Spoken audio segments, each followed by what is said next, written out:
सुबह लिखता हूँ, शाम लिखता हूँ, हाले दिल तमाम लिखता हूँ। वो कलम भी दीवानी हो जाती है जिस कलम से शहीदों का नाम लिखता हूँ, शहीदों का नाम लिखता हूँ। माँ की ममता और संस्कृत को प्रणाम करता हूँ, पिता के उस धर्म को नमन करता हूँ, पत्नी के उस त्याग और बलिदान की गाथा को नमन करता हूँ और हर उस आंगन और द्वार को शीश झुकाकर इस अर्पित पांडे का प्रणाम जहाँ के बेटों ने भारत देश के नागरिकों और भारत माँ के आंचल की रक्षा के लिए अपने प्राणों की आहुति देने वक्त एक पल के लिए भी उस माँ की ममता को धूमिल होने से बचाया हो, उस पिता के नाम को गर्व के साथ समाज में लेने का आदर्श स्थापित किया हो, अपने पत्नी और बच्चों को देश के लिए सब कुछ समर्पित करने की प्रेरणा दे डाली हो। भारत के उन सभी शहीदों को कोटि कोटि नमन और वर्तमान की स्थिति में देश को बचाने के लगातार अथक प्रयास में जूझ रहे पुलिस, सैन्य बल, थल सेना, वायुसेना, जल सेना, केंद्रीय पुलिस बल और हमारे स्वास्थ्य कर्मी के साथ उन सभी कर्मचारियों को मेरा आत्मीय प्रणाम और कोटिशः धन्यवाद जो हम सब की जान बचाने हेतु निरंतर प्रयत्नशील है।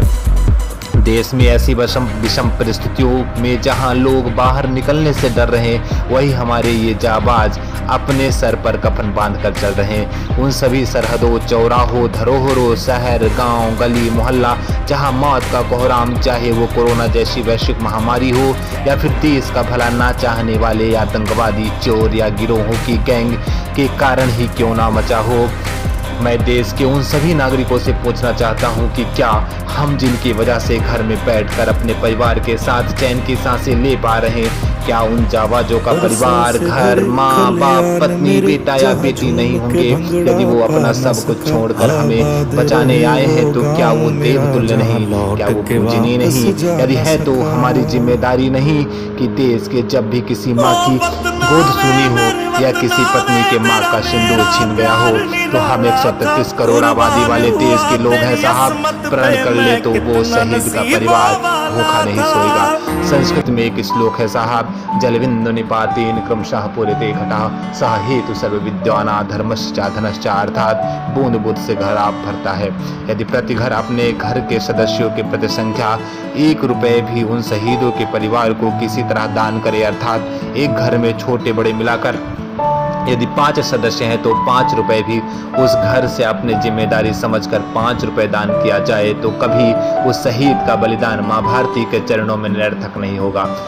हमें उठना होगा, अपनी जिम्मेदारी समझनी होगी, उन जाबाजों के परिवार के लिए कदम उठाना होगा जिन्होंने सुकमा, पुलवामा या पठानकोट के एयरबेस में शहीद हुए अपने बेटे, पति और पिता को खोया है।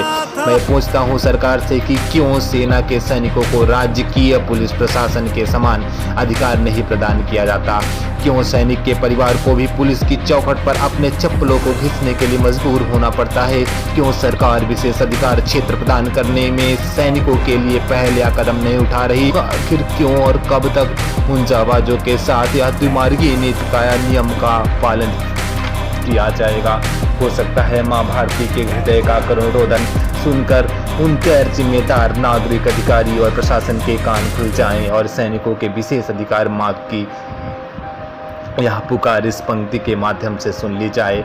विप्लव के इस सागर में तूफान उठाने निकला हूँ, मैं भारत का सोया स्वाभिमान जगाने निकला हूँ, स्वाभिमान जगाने निकला हूँ। धूल चटा दो गिद्धों को जो घर में घुसकर घात करे और जीभ काट लो बिल्लों की जो देशद्रोह की बात करे, जो देशद्रोह की बात करे। कौन है जयचंद्र अपने देश में? कब एहसास तुम्हें होगा ये देश खत्म हो जाएगा? क्या तब आभास तुम्हें होगा? क्या बस गरीब माँ बाप ने रक्षा का बीड़ा उठाया है? एक भी नेता का बेटा क्यों शहीद नहीं हो पाया है? कभी दिखाओ हमें तुम्हारा कितना बड़ा कलेजा है, कभी मिलो उस बाप से जिसने फौज में बेटा भेजा है, फौज में बेटा भेजा है।